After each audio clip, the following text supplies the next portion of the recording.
የአፍሪካ ህብረትና በህብረቱ ጉባኤ ላይ የሚሳተፉ መሪዎች በፕሪቶሪያ ስምምነት ፈራሚዎች መካከል የፖለቲካ ውይይት እንዲደረግ የማመቻቸት እርምጃ እንዲወስዱ ህወሓት ጥሪ አቀረበ። ህዝባዊ ወያነ ሓርነት ትግራይ ህወሓት ይህን ጥያቄ ያቀረበው ለአንጎላ ፕሬዝዳንትና ለወቅቱ የአፍሪካ ህብረት ሊቀመንበር ዡዋ ሎሬንሶና የህብረቱ አባላት ለሆኑ የአፍሪካ ሀገራት መሪዎች ዛሬ ሐሙስ የካቲት 5 2018 በጻፈው ደብዳቤ ነው። በህወሓት ሊቀመንበር ዶክተር ደብረጽዮን አማካኝነት የተጻፈው ደብዳቤው በአዲስ መልክ የተጀመሩ ያላቸው ወታደራዊ እንቅስቃሴዎች፣ እየጨመረ የመጣው ውጥረትና አስገዳጅ እርምጃዎች ወደ ሰላም ለመድረስ የተደረጉትን ጥረቶች አደጋ ላይ እየጣሉ እንደሆነ አመልክቷል።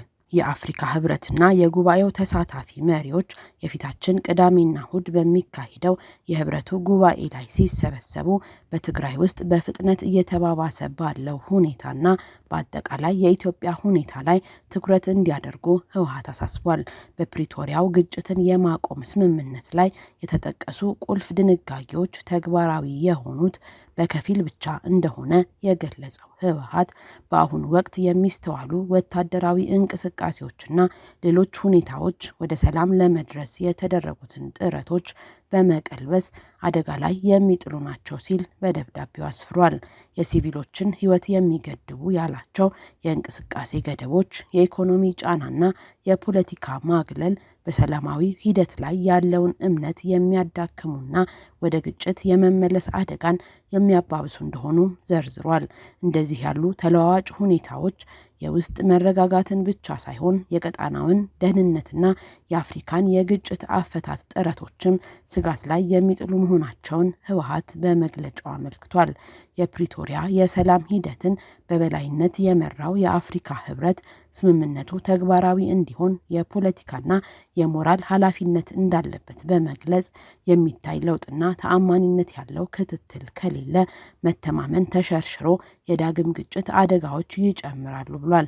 በመሆኑም የህብረቱ ሊቀመንበርና በጉባኤው ላይ የሚሳተፉ የአፍሪካ መሪዎች ወቅታዊና የተቀናጀ እርምጃ እንዲወስዱ በአጽንኦት ጠይቋል። የግጭት ማስቆም ስምምነቱን ሁሉም ወገኖች በሙላት በፍጥነትና በቅን መንፈስ እንዲተገብሩት የሚያስችል እርምጃ መውሰድ ህወሓት ካቀረባቸው ጥያቄዎች አንዱ ነው። የግጭቱን መሰረታዊ ገፊ የሆኑ የፖለቲካ የደህንነትና የአስተዳደር ችግሮችን ለመፍታት በፈራሚዎቹ መካከል ያለምንም መዘግየት የፖለቲካ ውይይት እንዲደረግ የማመቻቸት እርምጃዎችን እንዲወስዱም ጠይቋል። ህገ መንግስታዊ ስርዓቱን ወደ ነበረበት ለመመለስ የተፈናቀሉ ሰዎችን ደህንነቱ በተጠበቀ ሁኔታ ለመመለስና የሲቪል ዜጎችን ለመጠበቅ የሚያስችሉ ሁኔታዎችን መደገፍ፣ በሰላም ሂደቱ ስር የታቀዱትን የአፍሪካ ህብረት የክትትል የማረጋጋት ስልቶችን የማነቃቃትና ማጠናከር፣ የሲቪሎችን ኑሮና የሰብአዊ ተደራሽነትን የሚጎዱ እርምጃዎች እንዲወገዱ ማበረታታት የሚሉትም ተካተዋል። በመግለጫው ላይ ይህ ወሳኝ ወቅት ነው ያለው ህወሓት መዘግየቶች ወይም ግልጽ ያልሆኑ ነገሮች አለመተማመን እንዲባባስ እና አለመረጋጋት እንዲስፋፋ እንደሚያደርጉ አስጠንቅቋል። ህወሓት ለአፍሪካ ህብረትና ለህብረቱ አባል ሀገራት መሪዎች ይህን ጥያቄ ያቀረበው ከፌዴራል መንግስቱ ጋር ያለው ውጥረት እያየለ በሄደበት ወቅት ነው። ከሰሞኑ በመከላከያ ሰራዊትና በትግራይ ኃይሎች መካከል ግጭቶች ተስተውለው እንደነበርና የአየር ትራንስፖርትም ለ5 ቀናት ተቋርጦ እንደነበር ይታወሳል።